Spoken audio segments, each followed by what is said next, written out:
Mud and darkness mixed. The creature blocking her path wasn't supposed to be there. Dr. Sarachin slammed her brakes as a massive German shepherd materialized in her headlights like a nightmare given form, formatted with grime and something sinister, eyes reflecting her beams with an intensity that made her stomach drop. 11:47 p.m.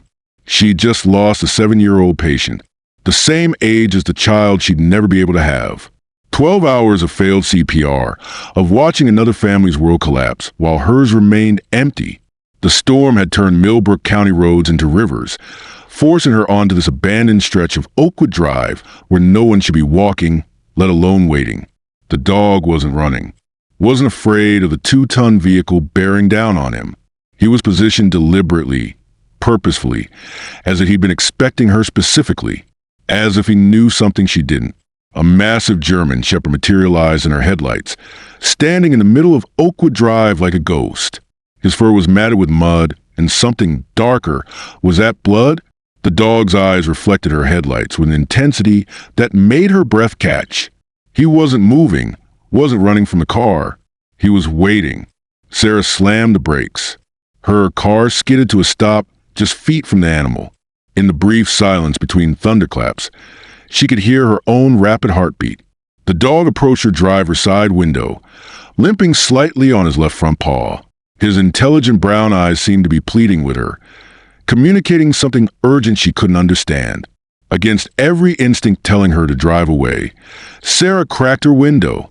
The dog whimpered, not in fear, but in what sounded almost like desperation. She'd seen that look before, in the emergency room when family members couldn't find words to express their panic. "What is it, boy?" she whispered. The dog backed away from her car and looked toward the dense pine forest that bordered the road. Then he looked back at her, took a few steps toward the tree line, and turned again. The message was unmistakable. "Follow me." Sarah's rational mind screamed warnings. She was alone, in the middle of nowhere, in a storm. The dog could be rabid, dangerous. But something deeper, an instinct honed by years of reading desperate situations in the ER, told her this was different. This was urgent. She turned off her engine and stepped into the storm. The rain soaked through her scrubs within seconds. The dog waited until she was out of the car, then began limping toward the forest with purpose. Sarah grabbed her phone's flashlight and followed, her white tennis shoes squelching in the mud. "This is insane," she muttered, but she kept walking. The dog led her down what might have once been a hiking trail, now overgrown with brambles and fallen branches. Her scrubs caught on thorns, and she stumbled over roots she couldn't see in the darkness. The dog kept looking back, making sure she was following, occasionally letting out a low whine that seemed to say hurry. 20 minutes into the forest, Sarah's flashlight illuminated something that made her stop dead. A small camping tent, partially collapsed and torn. Children's clothing scattered around it. A pink jacket, tiny sneakers, a backpack with cartoon characters. But no child. "Oh my God," Sarah breathed. The dog was already moving again, deeper into the woods. Sarah's medical training kicked in as adrenaline flooded her system. Someone was out here. Someone small. Someone in trouble. They found her 10 minutes later, huddled at the base of a massive oak tree, covered by a soggy sleeping bag, was a girl who couldn't be more than 6 years old. She had dark blonde hair matted with leaves, and her lips had a bluish tint that Sarah recognized immediately. Hypothermia. The child's eyes were closed, her breathing shallow. Sarah dropped to her knees beside her, professional instincts taking over despite the surreal circumstances. "Sweetheart, can you hear me?" Sarah gently touched the girl's face. Her skin was ice cold, but she was alive. The little girl's eyes fluttered open, hazel eyes that seemed too wise, too tired for her age. She looked at Sarah with confusion, then at the dog, and her face brightened just slightly. "Buster found help," she whispered, her voice barely audible. Sarah's heart clenched. The dog, Buster, had somehow known to find help. But how long had this child been out here? Where were her parents? "I'm Dr. Chun," Sarah said, wrapping her own jacket around the girl. "What's your name, sweetheart?" "Kennedy," the girl replied, shivering violently. "Kennedy Walsh. I got lost. Buster stayed with me, but But I got so cold. Sarah lifted Kennedy into her arms. The child weighed almost nothing, and Sarah could feel how dangerously low her body temperature had dropped. They needed to get to the hospital immediately. As they made their way back to the forest, Kennedy clinging weakly to Sarah's neck, the doctor's mind raced with questions. How had a 6-year-old ended up alone in the woods with a dog? Where were her guardians? But the biggest question was one that would haunt Sarah long after this night. Why did Buster choose her car to stop in front of? Of all the roads he could have wandered onto, all the cars he could have approached, why hers? At Millbrook General, Sarah's colleague Dr. James Rivera took over Kennedy's care while Sarah sat in the waiting room, still in her muddy, torn scrubs. Buster lay at her feet, having refused to leave the child's side until nurses reluctantly agreed to let him stay in the hospital lobby. She's going to be fine, James told Sarah an hour later. Mild hypothermia, dehydration, but nothing that won't heal. You found her just in time. He paused, studying Sarah's exhausted face. How did you even know to look for her? Sarah gestured to Buster, who was now clean and dry thanks to the hospital's kind maintenance staff. He led me to her. Somehow he knew I could help. Have you contacted Child Services? The police? Officer Martinez is on his way. But James... Sarah hesitated. I ran a preliminary search in our system. There's no missing child report for a Kennedy Walsh in our county, or the 3 surrounding counties. James frowned. That's impossible. A child doesn't just disappear without someone noticing. But as the night wore on, the mystery only deepened. Officer Martinez arrived, a kind-faced man in his 40s with graying temples, and his investigation yielded troubling results. There's no Kennedy Walsh reported missing anywhere in the state, he told Sarah. No Amber Alerts, no family looking for her. It's like she doesn't exist in the system. Sarah watched Kennedy through the pediatric ward window. The little girl was sleeping now, clean and warm, clutching a stuffed animal one of the nurses had brought her. Buster sat vigil beside her bed, the hospital having bent their no pets policy for this extraordinary circumstances. What happens to her now? Sarah asked. Child Services will have to get involved. She'll go into temporary foster care until we can figure out her situation. Officer Martinez shook his head. I've been doing this job for 15 years, Dr. Chun. I've never seen anything like this. Something cold settled in Sarah's stomach. Foster care. The system. She'd seen too many children lost in bureaucratic shuffle, bounced from home to home. And Kennedy was already so fragile, so quiet. What about the dog? Animal control will take him tomorrow. Unless someone claims him, he'll go to the county shelter. Sarah looked at Buster, who seemed to understand every word. His intelligent eyes met hers, and she saw something there that reminded her of her patients' families. Hope mixed with desperation. I'd like to see if I can be Kennedy's emergency foster placement, Sarah heard herself say. Just temporarily, until her family situation is resolved. Officer Martinez looked surprised. Dr. Chun, you just met this child. Foster placement requires background checks, home studies, training. I'm a pediatric emergency physician with no criminal record and a stable income. I've been considering fostering for months. This was true. Sarah had been thinking about it since her divorce finalized 6 months ago. And Buster clearly has a bond with Kennedy. They shouldn't be separated. 3 days later, Sarah found herself in her small but cozy house on Elmhurst Avenue, watching Kennedy and Buster play in her backyard. The little girl was still quiet, cautious, but color had returned to her cheeks, and she begun to smile when Buster performed his tricks. Sarah had taken a week off work to help Kennedy adjust, and they'd settled into a gentle routine. Breakfast together, educational games, walks with Buster, bedtime stories. Kennedy was bright, almost startlingly so, and seemed older than her 6 years in some ways, younger in others. But she still wouldn't talk about how she'd ended up in the woods. Kennedy, Sarah said gently that evening as she tucked the child into bed, can you tell me about before you got lost? About your family? Kennedy's face closed off immediately. I don't want to talk about it. Sweetheart, we need to find your family. They must be worried sick about you. No. Kennedy turned away, facing the wall. They don't want me anymore. That's why I was in the woods.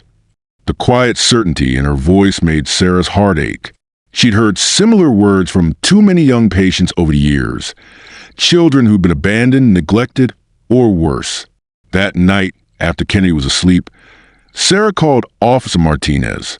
Any updates on the investigation? We've expanded the search to neighboring states. Still nothing. It's the strangest thing, Dr. Chun. This child has no digital footprint, no school records, no medical history.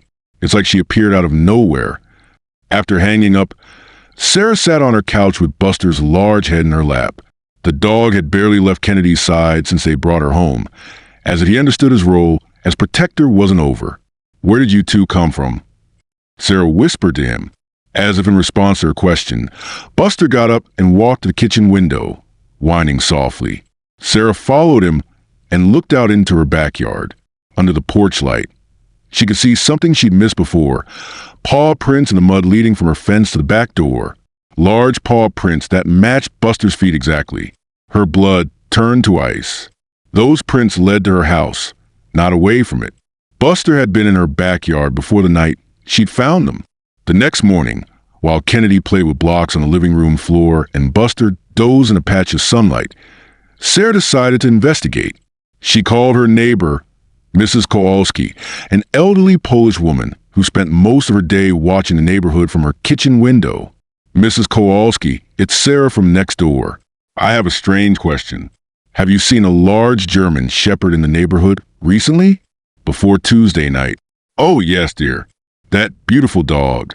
He's been coming around for about 2 weeks now. Always very polite, never made a mess. I gave him some scraps a few times. Is he yours now? Sarah's hands began to tremble. 2 weeks? Are you sure? Positive. I was worried about him. Actually, he seemed to be looking for something. Or someone. Always sitting by her fence, waiting.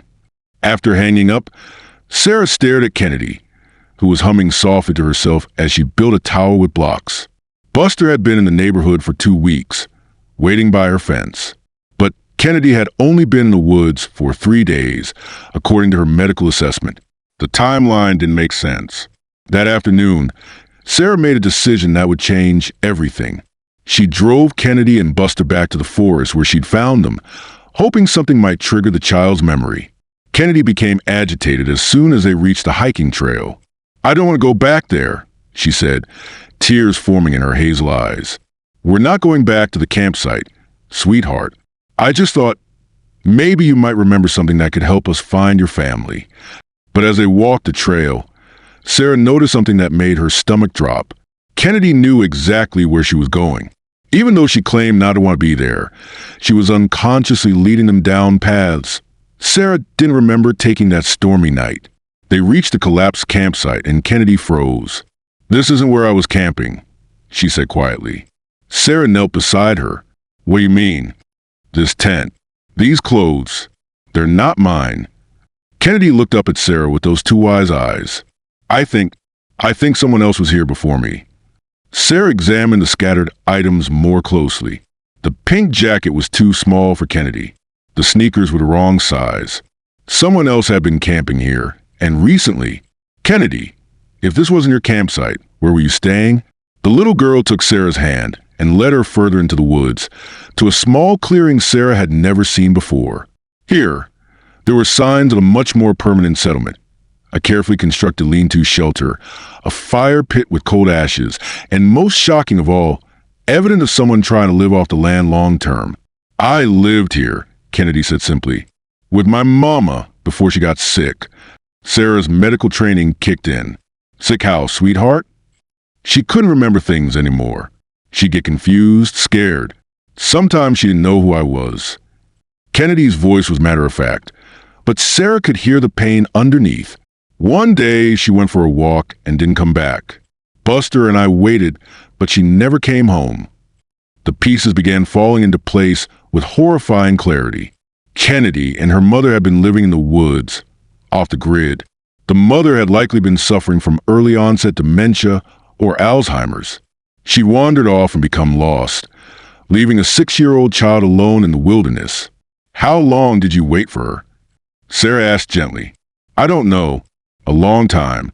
Until I got really hungry and scared. That's when Buster started acting strange, like he wanted to leave. He kept going toward the road. Sarah realized what had happened. Buster, sensing that Kennedy was in danger, had begun scouting for help. He'd found Sarah's neighborhood, had been watching her house, somehow understanding that the woman in scrubs who left at odd hours might be someone who could help a sick child. The night of the storm, when Kennedy had finally become too weak to stay in the forest alone, Buster had made his desperate gambit. He'd led her toward the road and positioned himself in front of Sarah's car, knowing she was the one who could save them. Kennedy, what was your mama's name? Rebecca Walsh. But she told me not to tell anyone our real names if strangers found us. She was scared they'd take me away from her. Sarah felt tears building in her eyes. A mother with dementia, trying to protect her child the only way she knew how, living off the grid. Probably fearing that if authorities discovered her condition, they'd separate her from her daughter. We need to find your mama, Kennedy. The search for Rebecca Walsh took 2 days. Officer Martinez coordinated with park rangers and volunteers, using Buster as a guide. The dog seemed to understand what they were looking for, leading them through areas of the forest that would have taken days to cover otherwise. They found Rebecca on a Thursday morning, unconscious beside a stream 2 miles from Kennedy's campsite. She was severely dehydrated and hypothermic, but alive. Sarah rode in the ambulance with her to Millbrook General, holding the hand of a woman she'd never met, but who had already changed her life forever. Rebecca Walsh was 42 years old, the same age as Sarah. She'd been an elementary school teacher before early-onset Alzheimer's began stealing her memories. With no family and mounting medical bills, she'd made the desperate decision to take Kennedy off the grid, terrified that the state would place her daughter in foster care while Rebecca deteriorated in a memory care facility. When Rebecca woke up in a hospital, confused and frightened, the first word she spoke was Kennedy. She's safe, Sarah told her, sitting beside her bed. She's been staying with me. And Buster never left her side. Rebecca's eyes filled with tears. I got lost. I tried to come back, but I couldn't remember which way. I was so scared she'd think I abandoned her. She never thought that. She waited for you. She loves you so much. Over the next few days, as Rebecca's physical health improved, Sarah witnessed something heartbreaking and beautiful. Rebecca's moments of clarity were becoming shorter, her confusion more frequent. But whenever Kennedy visited, sitting on her hospital bed with Buster at their feet, Rebecca's eyes were clear. For those precious minutes, she was fully present, fully herself. Dr. Rivera pulled Sarah aside after Rebecca's neurological evaluation. The Alzheimer's is progressing rapidly. She has maybe 6 months before she'll need full-time care. And financially, he shook his head. She has nothing. No insurance. No savings. The state will have to step in. Sarah had been dreading this conversation, but she'd already made her decision. What if I became Kennedy's legal guardian? And what if Rebecca could stay with us for as long as she's able? James stared at her. Sarah, you're talking about taking on a huge responsibility. Alzheimer's care, raising a child who's been through trauma. I know exactly what I'm talking about. Sarah's voice was steady, certain. These two have been through enough. They deserve to be together for whatever time they have left. 6 months later, Sarah stood in the kitchen of her house on Elmhurst Avenue, watching through the window as Kennedy and Buster played fetch in the backyard. Rebecca sat on the porch swing, wrapped in a blanket, smiling at her daughter's laughter, even though Sarah knew she probably didn't fully understand who Kennedy was anymore. The adoption had been finalized 2 weeks ago. Sarah Chun was now legally Kennedy's mother, and Rebecca was receiving the best in-home care Sarah could afford. Some days were harder than others. Rebecca's confusion could be frightening, and Kennedy still woke up sometimes crying for the mama she was slowly losing to the disease. But there were good days, too. Days when Rebecca remembered everything and would tell Sarah stories about Kennedy as a toddler. Days when Kennedy would curl up with both Sarah and Rebecca on the couch, reading books or watching movies. Days when it felt like they were a real family, not just 3 people thrown together by circumstance. Officer Martinez stopped by that afternoon for his weekly check-in. "How's everyone doing?" he asked, settling into a kitchen chair with a cup of coffee. We're finding our rhythm, Sarah replied honestly. Kennedy's enrolling in school next month. She's nervous but excited. Rebecca has good days and bad days, but she's comfortable. And you? No regrets about turning your quiet life upside down. Sarah looked out at her backyard again. Kennedy was now sitting beside Rebecca on the swing, showing her something in a picture book. Buster lay at their feet, ever watchful. You know what's funny? Sarah said, I spent years thinking I'd never be a mother. After the divorce, after all the fertility treatments that didn't work, I convinced myself that chapter was closed. Then a muddy dog stops my car in the middle of a storm, and suddenly I have a daughter and a mother-in-law and a dog the size of a small horse. Officer Martinez chuckled. Fate works in mysterious ways. It wasn't fate, Sarah said quietly. It was Buster. He chose me, specifically. Mrs. Kowalski told me he'd been watching my house for weeks. He somehow knew I was a doctor, knew I worked at the hospital, knew I could help Kennedy. I've never seen anything like it. As if he'd heard his name, Buster raised his head from the porch and looked directly at Sarah through the kitchen window. His intelligent brown eyes held that same look they'd had the night she'd first seen him. Not pleading now, but grateful. Sarah had done some research on German shepherds after bringing Buster home. They were known for their intelligence, their loyalty, their protective instincts. But even for the breed, Buster's behavior had been extraordinary.